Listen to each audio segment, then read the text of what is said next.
लोकतंत्र की यह खूबसूरती है। और न केवल मैं, ये वर्तमान का लोकतंत्र गौरवान्वित होगा जो यशस्वी प्रधानमंत्री के रूप में एक चाय बेचने वाले परिवार से निकल करके देश के प्रधानमंत्री बनाते हैं और एक मील मजदूर के परिवार को उठाकर मुख्यमंत्री बनाते हैं। कांग्रेस के पास इसका अभाव है। ये सर्वथा इस मामले में केवल एक परिवार, वो भी धनी परिवार जिसके कपड़े भी प्रेस करने के लिए लंदन जाते हैं, ये उस परिवार के लोग गरीबों की क्या बात करेंगे, क्या समझेंगे। मैं आज इस बात को करने आया हूं।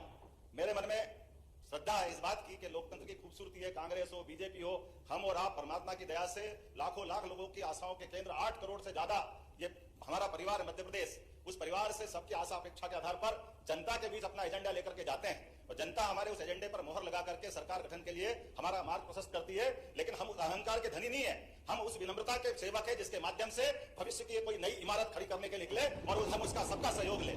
मुझे इस बात की प्रसन्नता है, जिस बात को मैं कहने के लिए खड़ा हूं, मेरे सभी मित्रों ने, पक्ष हो विपक्ष हो, मैं इस बात के लिए आनंदित हूं कि आज अपने आज इस कुर्सी पे आप विराजमान है। मुझे मालूम है कि आज आसंदी पे जो विराजमान है उनका कितना विराट व्यक्तित्व है। हमने कल उनका निर्वाचन किया है। माननीय अध्यक्ष महोदय, हम सब इस बात को जानते हैं कि जिस छोटे से परिवार के साथ पार्षद के रूप में आपने यह राजनीतिक यात्रा चालू की, उसके पहले विद्यार्थी नेता के नाते से छोटे से गांव से आकर के भारत सरकार के लोकप्रिय और सबसे बड़े मंत्रालय में आपने सफलता से काम किया। कई बार हमारे अपने सदन के भी आप मंत्री रहे, प्रदेश के कई बार अध्यक्ष रहे।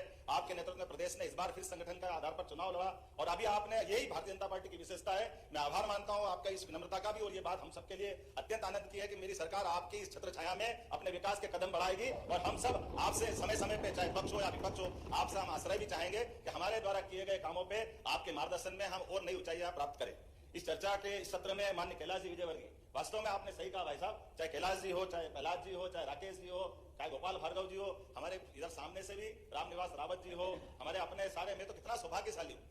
दो विधानसभा के पूर्व अध्यक्ष मेरे इस सदन के साथ में डॉक्टर सीताशरण शर्मा जी, गिरीश गौतम जी, हम सब इतने आनंद में हैं, क्या नए क्या पुराने, सभी प्रकार के, मैं सभी का अलग अलग एजुकेशन, मेरे एजुकेशन की बात की है। मैं इस बात के लिए भी आनंदित हूं कि यहाँ पर जो अधिकांश सदस्य जिनकी अपनी शैक्षणिक योग्यता और शैक्षणिक योग्यता से ज्यादा उनकी राजनीतिक योग्यता भी इस लायक है कि इस सदन को वो गौरवान्वित करेंगे, मैं आप सबका भी अभिनंदन करता हूँ। आज के इस चर्चा सत्र में माननीय रामनिवास रावत जी, बाला बच्चन जी जो पूर्व नेता प्रतिपक्ष रहे, पता नहीं किस कारण से बाला जी आपका नंबर नहीं आया, मेरे आप खास मित्र हो, लेकिन उमंग जी भी आपके ही साथी है, पर मैं उम्मीद करता हूं कि आपके अंदर के दलों में, जैसे हमारे यहाँ तो थोड़ा ध्यान रखते हैं अगली पीढ़ी का, आप ठोकर खाने के बाद ध्यान रखते हैं। मैं उम्मीद करूंगा अगली बार हमसे सीखेंगे, क्योंकि ये जो व्यवस्था है, उमंग जी आपके धन्यवाद अदा कर रहा हूं। मैंने तो प्रारंभ में भी कल अपनी बात कही थी कि हम और आप सब मिलकर के, ये जो दुनिया का सबसे युवा देश अगर भारत है और दुनिया के सबसे युवा देश को सबसे अगर आगे जाना प्रधानमंत्री के नेतृत्व, तो निश्चित रूप से युवाओं को आगे लाने की आवश्यकता है। यह अलग बात है कि हमने नंबर मारा और हमने परमात्मा की दया से जनता के बीच, जनता ने हमारे निर्णय को मोहर भी लगाई और आपने ठोकर खाने की बात की है। लेकिन आपकी पार्टी का एक रिकॉर्ड गलत है। अरुण यादव जी से पूरे टाइम काम करवा लिया, मौका आया तो फिर अरुण यादव जी पता नहीं कहां चले गए और फिर कमलनाथ जी, दिग्विजय सिंह जी आ गए। तो ये जो परंपरा है इससे आपको नुकसान होता है। तो आपकी बात कर रहा हूं मैं, अरे इतिहास है, खाली अभी आपकी बात हुई तो अपन आनंद लेने के लिए सुन रहे हैं, लेकिन ये बात तो सही है, इतिहास को कोई नकार नहीं सकता। वाला भी आपके साथ तो बहुत अन्याय हुआ, अरे आपके साथ तो इतना अन्याय है तो पूछो मत। आप नेता प्रतिपक्ष करके लड़ते रहिए, अरे आप तो लड़ते रहिए नेता प्रतिपक्ष करके, और मुख्यमंत्री का मौका आया तो कमलनाथ जी ले गए। तो मैं आपकी भावना से सहमत हूँ, आपसे मैं सहमत हूँ, मैं आपके साथ हूं। मैंने पहले कहा आपने इस व्यवस्था के आधार पे हम अपनी अपनी बात कर रहे हैं। मैं आज इस बात को लेकर चलना चाहता हूं। मैं अभी अपने सारे अलग अलग विभागों के बारे में बात हुई, यद्यपि यह बात सही है कि एजेंडे को बात करी, मैं आपके बीच गर्व से कह सकता हूं कि भारतीय जनता पार्टी का संकल्प पत्र यह हमारे लिए अपनी पवित्र धर्म ग्रंथ की तरह है, ये गीता रामायण की तरह है। एक एक अक्षर से 5 साल तक हम अपने इस एजेंडे को लेकर आए सरकार बनाने के लिए। 1 महीने की सरकार के लिए नहीं है, ना 13 महीने की सरकार के लिए। और हम और आप 5 साल बाद बात करेंगे कि आप और हमने जो निर्णय किए थे, अपने संकल्प पत्र को लेकर आगे बढ़े थे, तो हम किस रूप में आगे बढ़े। मैं आज आपके लिए खास करके 2-3 चीजें आपके सामने बताना चाहूंगा कि राज्य सरकार होती है मूलभूत सुविधाओं के लिए, उस पर भी हम काम कर रहे हैं, लेकिन सरकार अपने प्रदेश का मान, देश का मान और भारतीय सनातन संस्कृति का मान दुनिया में बढ़े, इसके लिए भी काम करने की आवश्यकता है। और मुझे इस बात की प्रसन्नता है, ऐसे कई विषयों को लेकर के जब से हमारी सरकार बनी, ऐसे कई एजेंडों को लेकर हम आगे चल रहे हैं। आपकी जानकारी के लिए बताएं, आज से 300 साल पहले तक दुनिया में भारत का टाइम स्टैंडर्ड दुनिया में माना जाता था, लेकिन काल के प्रवाह में जब हम गुलाम हुए तो यह फ्रांस की राजधानी पेरिस 50 साल तक स्टैंडर्ड टाइम वहां तय होता रहा। उसके बाद 250 साल पहले जब अंग्रेज हावी हुए तो अंग्रेज इस चीज को पेरिस से उठा करके ग्रीनविच ले गए और ग्रीनविच से वो दुनिया में स्टैंडर्ड टाइम तय करने लगे। अब ये आप अंदाज लगा ले, कहने के लिए हम पूर्व के देश है, वो पश्चिम के देश है, और ये जो समय की गणना का केंद्र है, आप कभी अंदाज लगा लो आज भी कितनी बड़ी विसंगति है। आप उमंग भाई बताइए, यहाँ दुनिया में 2 प्रकार के ही प्राणी पाए जाते हैं। एक प्राणी जो सूर्यास्त से अपनी दिनचर्या चालू करते और अपने सूर्यास्त के बाद अपने सूर्योदय से चालू करते, सूर्यास्त में खत्म करते। दूसरे प्राणी रात्रि या निशाचर वाले हैं। लेकिन मध्य रात्रि में कौन से प्राणी अपनी दिनचर्या चालू करते हैं? ये मध्य रात्रि में 12 बजे दिन बदलेगा, इसका कौन सा स्टैंडर्ड है? ये कौन सा पैमाना है?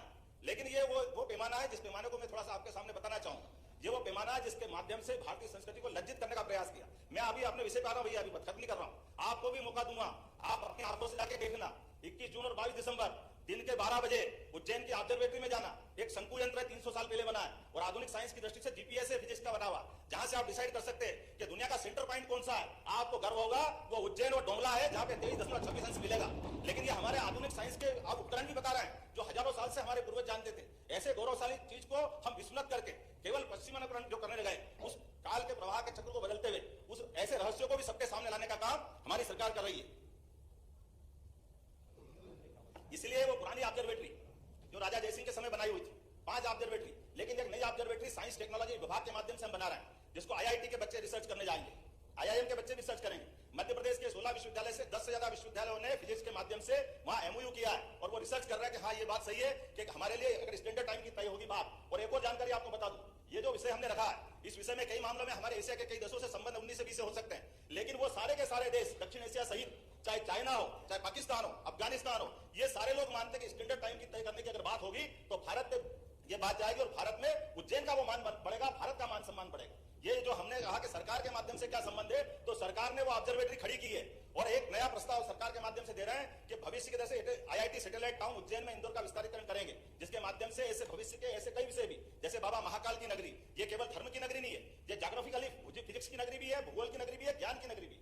आप अंदाज लगा लो कि 2000 साल पहले जो आर्यभट्ट ने हमारा अक्षांश देशांश निकालने वाला जो यंत्र आप मान के चले, अगर अपना हवाई जहाज उतारना आपको आज भी, तो आप बताइए जैसे हवाई जहाज ऊपर उड़ेगा तो लगभग 1 लाख मीटर प्रति घंटे की गति से पृथ्वी घूमती है, वो वापस मुकाम पे आने के लिए अक्षांश देशांश की जरूरत पड़ेगी। ये सिद्धांत अगर किसी ने खोजा है तो आर्यभट्ट ने खोजा है। ये गौरवशाली पक्ष हमारा सबके बीच में आना चाहिए। मैं अभी यार आपके बीच में आ रहा हूँ, ये इसलिए कह रहा हूँ कि आपको लगेगा कि ये पंथी बातें हैं। अगर आपको कुछ बात कहना तो जरूर पूछ सकते हैं। माननीय अध्यक्ष, दिल्ली से प्लेन यहाँ बुलवा नहीं, माननीय अध्यक्ष, बहुत अच्छा सुझाव है माननीय मुख्यमंत्री जी का। क्यों ना अपन अपना समय चेंज कर ले प्रदेश का, सब उसके बाद फॉलो करते रहेंगे अपन। यही मानसिकता ने पीछे करा है। मैं आपके सामने बता रहा हूँ, अभी आपको बताता हूँ ये समय कैसे तय होता है। ये समय मेरे तुम्हारे कहने से स्टैंडर्ड टाइम यहाँ तय नहीं होता है, ये समय होता है फिजिक्स के विज्ञानियों के माध्यम से। और इसकी अरे एक मिनट जरा बाला भाई सुनो तो सही, भाषण पर आ जाइए मध्य प्रदेश। अरे भाई जब हमारी बात आ रही है या आपकी बात तो हमने रोका नहीं। जब नेता प्रतिपक्ष बोले थे हमने सबने बोला तो आप भी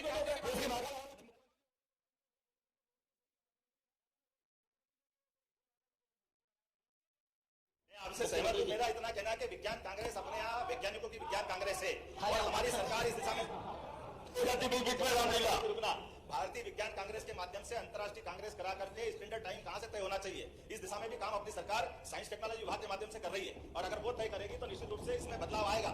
मैं आपको वो याद दिलाना चाहता हूं कि इसमें सरकार की, न केवल राज्य सरकार की बल्कि भारत सरकार की भूमिका भी है और भारत सरकार ये अंतर्राष्ट्रीय स्तर पर काम करेगी, लेकिन इसके लिए प्लेटफॉर्म बनाने का काम अपनी सरकार कर रही है और अपने विभाग कर रहे हैं। ये उसके बाद होने वाला काम है, मैं उसकी बात थोड़ी सी आपको बताना चाह रहा हूँ। और केवल ये नहीं, कुछ और भी विषय है, लेकिन चूंकि कहीं ज्यादा हो जाएगा इसलिए मैं थोड़ा सा बचना चाहता हूँ। आप अंदाज लगा लो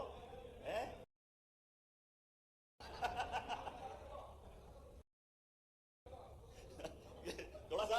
अब मैं इसकी बात इसलिए कर रहा हूं अपने बीच में से, जैसे आप ध्यान दीजिएगा कि हमारे यहाँ अपने सम्राट विक्रमादित्य, अब संवत की बात अगर करते हैं तो आप अंदाज लगा लो, ये हमारे जो संवत है, आप संवत के मामले में आज भी मैं कांग्रेस पे इस ढंग से आरोप लगाता हूं कि आज भी कांग्रेस के उस तत्कालीन निर्णय के कारण से शक संवत की शासकीय मान्यता है, जबकि संवत की मान्यता होना चाहिए विक्रम संवत की। और विक्रम संवत ये सम्राट विक्रमादित्य के नाम का है, हमारा ये गौरवशाली पक्ष है।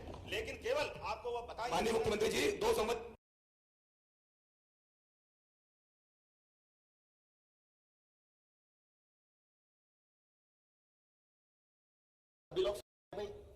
देखिए, मैं आपके मुख्यमंत्री जी हो रहा है तो आपको बोला नहीं, सुनना चाहिए। इसलिए उम्मीद ये कर रहा हूं कि आप भी अपने सबके इस बीच में से जो इसका वक्तव्य आए, आप उस बात में जरा आपको लगता है कि बाद में भी बात कर सकते तो जो मेरे से बात कर लीजिएगा, मैं तैयार हूं। लेकिन ये सारी विषय इसलिए रख रहा हूं कि ये सरकार का हिस्सा है, ये सरकार से अलग नहीं है। मैं जो भी बात रख रहा हूं उसमें प्रत्येक चीज में सरकार इन्वॉल्व, सरकार की मदद के बाद वो चीज खड़ी हुई, उसमें कुछ भी अलग से नहीं। इसीलिए जैसे मैंने विक्रमादित्य की बात कही, अभी अयोध्या की बात करें तो अयोध्या भी विक्रमादित्य पे जाकर टिकेगी। आप अयोध्या और विक्रमादित्य का अंतर नहीं है। आप इसका रिकॉर्ड देखिए, पिछली बार हमारे उत्तर प्रदेश के माननीय मुख्यमंत्री साथ में आए थे उज्जैन में, योगी आदित्यनाथ जी, उन्होंने इस बात को कोट किया कि आपका उज्जैन से ही विक्रमादित्य ने अयोध्या का जो मंदिर तोड़ा गया बाबर के साथ, बाबर द्वारा, वो 2000 साल पहले विक्रमादित्य ने उज्जैन से जाकर के बनाया था। ये 84 काले कसौटी का खंबे का मंदिर विक्रमादित्य काल का था, उसको कोर्ट ने प्रमाणित किया है। मेरे तुम्हारे ऐसे नहीं हुआ। आर्कियोलॉजी ने डिसाइड किया कि ये मंदिर इतना पुराना है। और आप अंदाज लगा लो, दुनिया में 3 भाइयों की जोड़ी प्रसिद्ध हुई है, एक भगवान राम और लक्ष्मण, एक भगवान कृष्ण और बलराम, और तीसरी जोड़ी मध्य प्रदेश की है विक्रमादित्य और भर्तरी। तीसरी जोड़ी हुई, इसने मध्य प्रदेश को गौरवान्वित किया। इसलिए 2 भाई दुनिया के ऐसे जो दोनों ही अद्वितीय रहे, जिनके जीवन के अलग अलग पक्ष है। जब भर्तरी ने शासन चलाया और भर्तरी ने जो साहित्य बनाया, वो भर्तरी का साहित्य आज भी दुनिया में अद्वितीय है। कोई अपना 3 पुस्तकें लिखी उनने, श्रृंगार शतक, नीति शतक और वैराग्य शतक। ये तीनों प्रत्येक के लिए पढ़ने लायक, उसकी विविधता हमारे सबके लिए जानने लायक, लेकिन उसकी गहराई को भी समझने की जरूरत है। विक्रमादित्य शोधपीठ के माध्यम से, विक्रमादित्य फेलोशिप देते हुए हम रिसर्च सेंटर के माध्यम से विक्रमादित्य का विराट व्यक्तित्व दुनिया के सामने आना चाहिए। एक ऐसा व्यक्ति जो न्यायप्रिय, जो विक्रमादित्य के कितने पक्ष है, विक्रमादित्य और उनका नवरत्न। आप अंदाज लगा लो, उस विक्रमादित्य की बात को ले जाने के लिए हमारे पाठ्यक्रम से विक्रमादित्य का हिस्सा गायब कर दिया। विक्रमादित्य को काल्पनिक बताया गया। विक्रमादित्य कौन से हैं, इसको निश्चित करने के लिए प्रश्न खड़े करे। ये रिसर्च सेंटर के माध्यम से हमने सारे जवाब दिए। कहा विक्रमादित्य अपने इस देश का है और उज्जैन के हैं, और हम नहीं कह रहे। हर साल इसकी अलग अलग प्रकार की फेलोशिप दे करके जो रिसर्च आती है, उसकी पुस्तकों का प्रकाशन मध्य प्रदेश शासन के माध्यम से करा रहा है। और विक्रमोत्सव के केवल आयोजन एक प्रकार के नहीं, उनके एकेडमिक साइट के भी और उनके जनरंजन के कार्यक्रम भी। विक्रमादित्य के बारे में तो हमारी जुडिशली, विक्रमादित्य का न्याय, विक्रमादित्य की वीरता, विक्रमादित्य का दानशीलता, उनका पराक्रम, उनका पौरुष, कोई कल्पना कर सकता है एक व्यक्ति में कितने गुण हो सकते हैं। और उसके बावजूद उदारता कैसी, जो आदमी तो आदमी भूत को पकड़ ले, ऐसी वीरता किसी में हो सकती है क्या? ये केवल एक आदमी में हो सकती है जिसको विक्रमादित्य करके जानते हैं। मैं आज इस बात के लिए आनंदित हूं।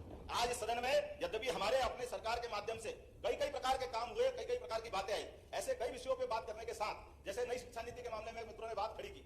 आप अंदाज लगा लीजिए कि नई शिक्षा नीति दुनिया को जो शिक्षा देने वाला और गुरु करके जो हजारों हजार साल से जिसकी मान्यता है, ऐसे भारतवर्ष के अंदर शिक्षा के मामले में लॉर्ड मैकाले ने 1835 में जो गलती की, कांग्रेस ने 60 साल तक उस गलती को दुरुस्त करने का काम नहीं किया।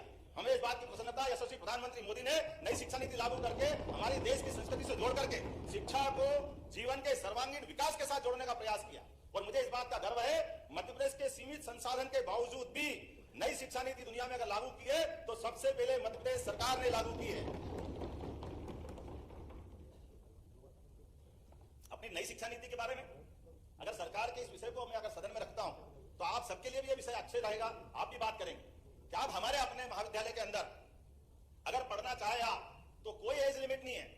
पोता, पिताजी, दादाजी, जिनको एडमिशन लेना वो सब एडमिशन ले सकते हैं, कोई बंधन नहीं है। एक आदमी 2 डिग्री लेना चाहे 2 डिग्री ले सकता है, कोई बंधन नहीं। हमारे कोर्स की डिजाइन भी बीए, बीकॉम, बीएससी से बदल करके कोई साइंस का व्यक्ति इच्छा रखे कि मैं एक आर्ट्स का सब्जेक्ट पढ़ना चाहता हूं तो वो आर्ट्स का पढ़ सकता है। और ऐसे कई प्रकार के कोर्स, जिन कोर्स के बलबूते पर हमको अपने जीवन के मार्ग तय करना है, जीवन की दिशा तय करना है, वो हम कर सकते हैं। ऐसे सारे विषयों को लेकर नई शिक्षा नीति बहुत बड़ा रोल अदा कर रही है। इस नई शिक्षा नीति को मामले को लेकर के कभी मौका पड़ेगा अध्यक्ष महोदय तो आप एक विशेष सत्र बुलाएं और अपन इस पर खुलकर के चर्चा करें, क्योंकि नई शिक्षा नीति के क्रमशः आप 3रे वर्ष में हमने प्रवेश किया और अंतिम वर्ष में प्रवेश करते करते ऐसे फालतू के कई बंधन हम खत्म करेंगे, जिन बंधन के आधार पर केवल कागज की डिग्री लेने के लिए विद्यार्थी प्रेरित होते थे। कागज की डिग्री के बजाय जो डिग्री मिले उससे जीवन में सार्थकता है, जीवन में उसका उपयोग हो। इसीलिए हमारी अपनी सरकार की पहली बैठक में हमने एक निर्णय लिया कि सभी प्रकार के कोर्स एक जिले में कम से कम एक ऐसा कॉलेज एक्सीलेंस खोले जिसमें पढ़ने का मौका मिलेगा। तो 52 ही जिलों में हमने 52 एक्सीलेंस और जो सरकारी 55 हुए तो उसको बढ़ा के 55 तक ले जाएंगे, एक्सीलेंस कॉलेज में ले जाएंगे। इसी में निर्णय लिया कॉलेज किस प्रकार के होंगे,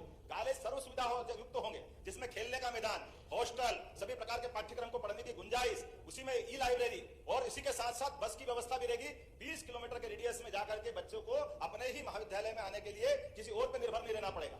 हमने इसी में दूसरी व्यवस्था की, डिजी लॉकर की। हमारे बच्चे जो अपनी मार्कशीट को, स्थानांतरण सर्टिफिकेट को लिए घूमते थे, अब डिजी लॉकर के माध्यम से मध्य प्रदेश देश का ऐसा पहला राज्य बना है जिसको कोई पत्र अलग से कोई पेपर ले जाकर के ले जाने की जरूरत नहीं। वो सारी की सारी सुविधाएं वो सबके लिए उपलब्ध रहेगी। हमारी सरकार ने तीसरा निर्णय लिया कि रजिस्ट्री करने के बाद आपको अलग अलग हमारे पटवारियों के चक्कर लगाने की जरूरत नहीं है, सबका नामांतरण अपने आप होगा। 1 जनवरी से जो लागू होगी व्यवस्था, ताकि बीच का ये जो अव्यवस्था है या अव्यवस्था हम खत्म करने वाले। हमारी सरकार ने निर्णय किया जो सुप्रीम कोर्ट निर्णय करती थी। ये पता नहीं क्या है, मित्र हमारे पे आरोप लगाते हैं, पता नहीं क्यों लगाते हैं। सुप्रीम कोर्ट निर्णय करती है, सुप्रीम कोर्ट से बड़ी कोई ताकत नहीं है, लेकिन सुप्रीम कोर्ट के निर्णय को लागू कराने की कभी आपके मित्रों, आपके पूर्ववर्ती सरकार में हिम्मत नहीं रही।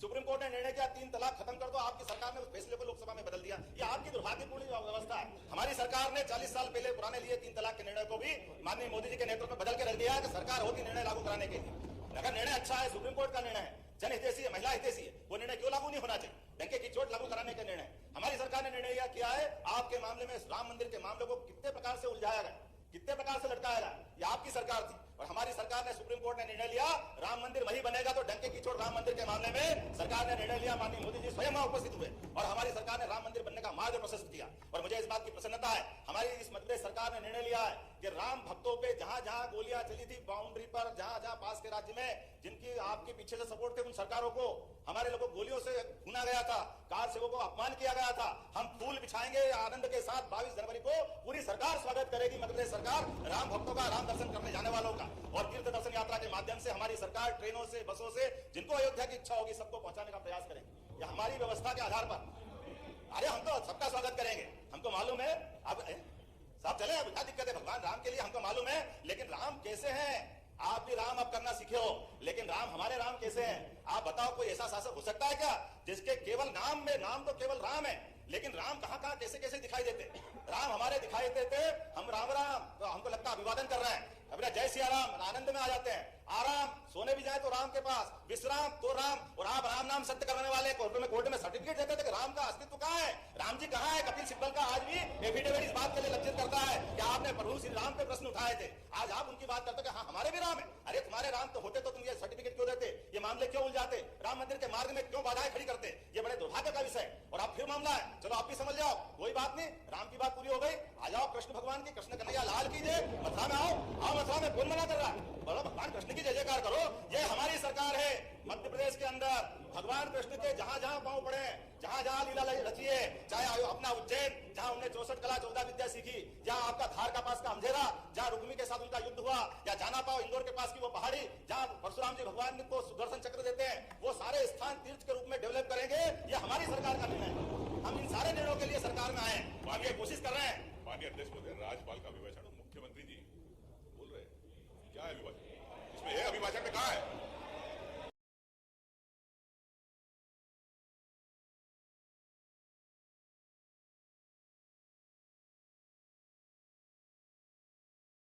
मैंने थोड़ी देर पहले कहा था कि पहले राम की बात करी तो इन्हें कोर्ट में शपथ पत्र दिया, अभी कृष्ण की बात करी तो फिर बात बदलने लगे। कृष्ण राम से क्यों नफरत है, पता नहीं क्या कारण है आपका।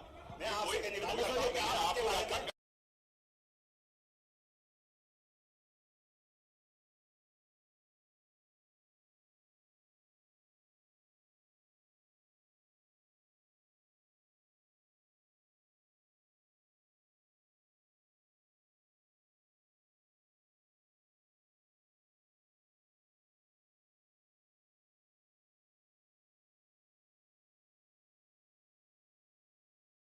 तो है, मैं बताना चाहता हूं। अरे हमने तो कहा सबका, कपिल सिब्बल किसके थे? कपिल सिब्बल किसके थे? कपिल सिब्बल किसके थे? वेणुगोपाल किसके थे? कांग्रेस के सारे महासचिव क्यों शपथ पत्र देने गए? भगवान राम के मामले में, राम सेतु के मामले में, ये सारे सुप्रीम कोर्ट के अंदर दस्तावेज क्यों लगाए? अब हमने थोड़ी लगाए, हम तो हमेशा उसकी बात करने गए।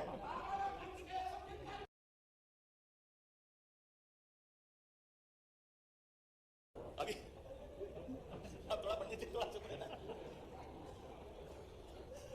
अभी थोड़ी सी बात अपने काम की भी करें, जिस तरह से आगे अपन ने निर्णय किया है। मैं इस 2-3 बातों को और बताकर अपने विषय पे भी आऊंगा, क्योंकि जो विषय आपके सामने इसलिए बताया कि ये आपके मेरे पक्ष विपक्ष के नहीं है, तथ्यात्मक बात है जिसमें सरकार का योगदान है, जिसके माध्यम से हम आगे बढ़ रहे हैं। हमने आपको कहा कि अगर महाकाल का महालोक बनाया है तो महाकाल के महालोक में त्रिवेणी संग्रहालय भी बनाया, जहां त्रिवेणी संग्रहालय में भगवान महाकाल के कारण तो उज्जैन जाना ही जाता है, लेकिन हम ये जानकारी ले लें कि शैव संप्रदाय हमेशा, शैव संप्रदाय की लंबी परंपरा, फिर हमारी दूसरी परंपरा शाक्त देवी परंपरा, तो हमारे जो 51 शक्तिपीठ है उसमें से माता हरसिद्धि का भी एक स्थान, उसी प्रकार से भगवान कृष्ण की वैष्णव परंपरा भी है, तो कृष्णायन भी बनाया। ये सब शासन के माध्यम से बनी हुई चीजें, इसको कोई हमने मर्जी से नहीं बनाया। और उनके जीवन काल से लेकर उनकी विविधता वाले सारे साहित्य, सारी वनस्पति, सारा आर्कियोलॉजी से संबंधित विषय, सारे संग्रहालय, उनको जोड़ करके हमारी सनातन संस्कृति को केवल हिंदू मुसलमान नहीं, विदेश से भी कोई आकर के हमारी संस्कृति को देखना समझना चाहे तो ये उनके लिए भी अवसर उपलब्ध कराने की बात है। हमारे लिए तो सौभाग्य की बात है। हमारे लिए आज वर्तमान के दौर में दुनिया में मोदी जी के नेतृत्व में जिस प्रकार से मोदी जी ने भारत का मान बढ़ाया, सम्मान बढ़ाया, दुनिया भारत को जानना चाहती है, दुनिया सनातन संस्कृति को जानना चाहती है, दुनिया हमारे बीच में वो सारी चीज ढूंढना चाहती है जो सर्वे भवन्तु सुखिनः, सर्वे सन्तु निरामया, सर्वे भद्राणि पश्यन्तु मा कश्चित् दुःखभाग् भवेत्। हमारी सारी संस्कृति को लोग देखना समझना चाहते हैं, हमारी अच्छाइयों को जानना चाहते हैं, उन विषयों को हम अपने साथ लेकर के हम उनको पाठ्यक्रम का भी हिस्सा बनाना चाहते हैं। मैं आज अपने बीच में से 2-4 बातें और कहूंगा, यद्यपि मैंने माननीय अध्यक्ष जी से कहा था कि 3 बजे के आसपास में मेरे को जाना है, लेकिन आज 4 बजे गया है। लंबा तो भाषण इतना है कि अभी अपन बात करेंगे तो ज्यादा हो जाएगी, लेकिन फिर भी अब इसको समापन की तरफ लाते हैं। आपने सड़कों की बात कही, आप अंदाज लगा लो, मेरे मित्र ने किसने रखा था, उन्होंने कहा था कि वित्तीय वर्ष में प्रदेश सरकार ने का जो केंद्रांश है, माननीय अध्यक्ष जी, माननीय मुख्यमंत्री जी, मेरा निवेदन।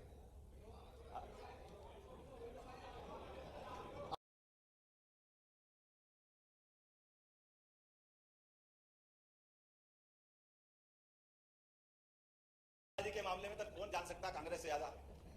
कांग्रेस ने 77 में एनवीडीए के निर्णय को लागू न करके मध्य प्रदेश की जनता का अपमान किया है। मुझे इस बात का गर्व है यशस्वी मुख्यमंत्री शिवराज सिंह जी चौहान की सरकार ने एनवीडीए के माध्यम से हमारे सारे डैम पूरे करे। विधानसभा में वो रिकॉर्ड दर्ज है जब हमने कहा था कि नर्मदा का पानी छिपरा में मिल नहीं सकता है, चंबल में, अपने मालवा में जा नहीं सकता, निमाड़ में जा नहीं सकता है, वो सारे डैम पूरे हो नहीं सकते।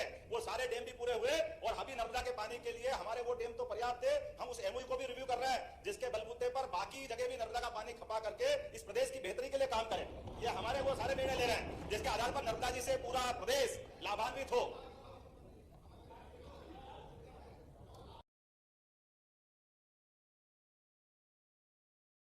चिंता मत करो, आप जो कहोगे बिल्कुल करें, बस आपका पक्ष गलत है, जब आ जाओ तो और ज्यादा करें। मैं माननीय बाला बच्चन जी ने एक विषय उठाया। आपने कहा पहले केंद्र सरकार 75% राशि देती थी, अब घट करके 60% हो गई। आपकी जानकारी के लिए बता दूं, पहले वास्तविक स्थिति 75% को घटा करके 60% इसलिए किया गया कि केंद्रीय राज्य में राज्य का हिस्सा केवल 32% था, जबकि अब ये बढ़ करके 42% हो गया। ये केंद्र सरकार ने हमारा राज्यांश बढ़ाया, कम नहीं किया। इसी प्रकार से कई और मद हैं जिन मदों को मैं उल्लेख करूंगा तो लंबा हो जाएगा, लेकिन प्रत्येक मद में भारत सरकार में यशस्वी मोदी जी ने अपनी राशि को 3 गुना 4 गुना किया। कुल मिला के राज्य बजट का आधे से ज्यादा हिस्सा इसी प्रकार से हमारी योजनाओं के माध्यम से मिल रहा है। इसी कारण से हमारा ये बजट बढ़ करके पर्याप्त रूप से सारी योजनाओं को पूरा करने वाला हुआ। कुछ विषय अपने बीच में आए, कोई योजना पूरी नहीं होगी, बंद हो जाएगी, ये अनावश्यक डर है। माननीय अध्यक्ष महोदय, कोई लाडली लक्ष्मी योजना से लगा करके सारी योजनाएं, कोई योजना बंद नहीं होगी। सारी योजनाओं के लिए पर्याप्त धनराशि हमने रखी है। इसी प्रकार से गैस कनेक्शन की बात है, गैस कनेक्शन की राशि भी सभी को बराबर मिलेगी, किसी की कोई राशि नहीं कटेगी। अगर इन्होंने बोला योजना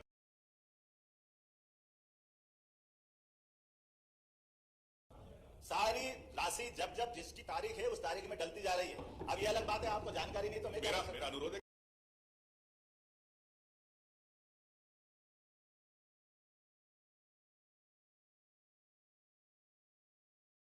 बन सकता है, इसको बना दे। अरे एक मिनट,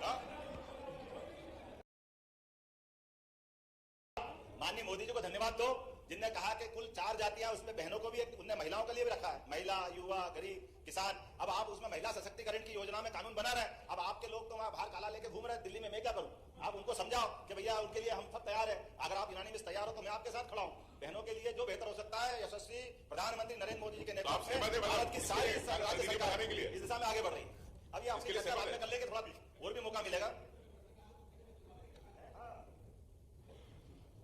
डबल इंजन सरकार का चमत्कार क्या होता बताना चाहूंगा कि मध्य प्रदेश से बीमारू राज्य का कलंक हटा। 5 लाख किलोमीटर से अधिक लंबाई की चमचमाती सड़कें अगर बनी है तो केवल डबल इंजन सरकार के कारण बनी है। 47 लाख हेक्टेयर में सिंचाई की सुविधा अगर बढ़ी है तो केवल डबल इंजन सरकार माननीय मोदी जी के कारण से बढ़ी है। हमारी विकास दर आज 16% से ज्यादा हो गई है तो केवल मोदी जी की सरकार के कारण से हुई है। हमारा सौभाग्य है। प्रति व्यक्ति 1,40,000 से अधिक अगर हुई है तो उसमें एकमात्र कारण माननीय मोदी जी का। और एक और बात, आपने कहा सिंहस्थ का, हाँ सिंहस्थ होगा, ये तो भगवान ने हमको सौभाग्य दिया। जब जब सिंहस्थ होता है केवल एकमात्र कारण भाजपा की सरकार बनती है या पूर्ववर्ती सरकारें बनती है, और सिंहस्थ को हर पुराने सिंहस्थ से ज्यादा अच्छे से कराने का हमारा ही उस मामले में योगदान रहता है। मैं आज आपको गारंटी दे सकता हूं कि 2028 का सिंहस्थ, जिसको हम बाकी लोग कुंभ राशि कारण कुंभ मेला कहते हैं, फिर हम कराएंगे और किसी को बाल बराबर तकलीफ नहीं आने देंगे। लेकिन सरकार विकास के काम भी बराबर करेगी और अवैध विकास को कभी बढ़ावा नहीं देगी। ये किसी भी कारण से अवैध कॉलोनियों को बढ़ावा नहीं देगी। नियम कानून के अंतर्गत जो जो हो सकता है वो सारे प्रबंध हम करने वाले हैं। इसमें किसी प्रकार का कोई कॉम्प्रोमाइज नहीं करेंगे।